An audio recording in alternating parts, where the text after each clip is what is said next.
नमस्कार मित्रांनो, आज आपण बेसल डोस घेतो आहे. बेसल डोस घेण्याचं मुख्य कारण म्हणजे ज्या प्रकारे मोसंबीची गळ होती त्याच्यामध्ये एक मुख्य कारण असतं की अन्नद्रव्याची कमतरता, जेणेकरून अन्नद्रव्य कमतरता पडल्यानंतर बगीचा फळं सोडतो. त्याच्यामुळं बेसल डोस आपण घेतो आहे. आता बेसल डोसमध्ये आपण बरेच मायक्रोन्यूट्रन वगैरे घेतले, मी तुम्हाला दाखवतो. त्याच्यामध्ये आपण अमोनियम सल्फेट घेतले, त्याचबरोबर मॅग्नेशियम सल्फेट घेतलं आहे, 20-20-0 घेतो आहे आपण. त्याच्यानंतर आपण ऑर्गॅनिक ग्रॅन्युल घेतलं, फेरस सल्फेट, त्यासोबत मॅग्नीज सल्फेट, झिंक घेतलं आहे.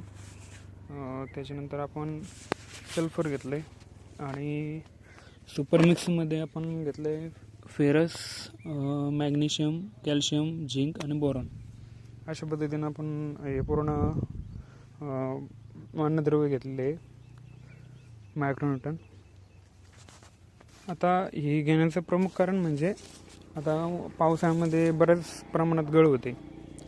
त्याच्यामुळे मुख्य कारण म्हणजे अन्नद्रव्याची कमतरता किंवा जे फ्रूट ड्रॉप होते अन्नद्रव्याची कमतरता असल्यावर. त्याच्यामुळे आपण हा घेतला आहे आणि हे आपण पावसाळ्यामध्ये मोसंबी झाडाच्या चारही साईडनं आपण हे डोस टाकणार आहे. आता बघू शकता, त्या दिवशी आपण 4-5 दिवस झाले इथं डोस टाकला होता, पूर्णपणे व्यवस्थितरित्या लागू झालं आहे अशा पद्धतीनं. आता राहिलेलं आपल्याला ह्या प्लॉटला घ्यायचं आहे आज.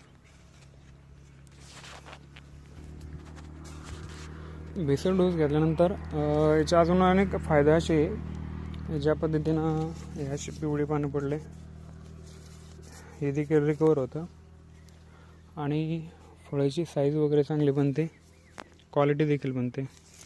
त्यासोबत जे आपण नेक्स्ट इयरमध्ये जे झाडं आपण धरणार आहोत त्यासाठी आपले चांगली ग्रीनरी, त्यासोबत जे स्टोरेज आहे ते पण चांगल्या बऱ्यापैकी बनते ना.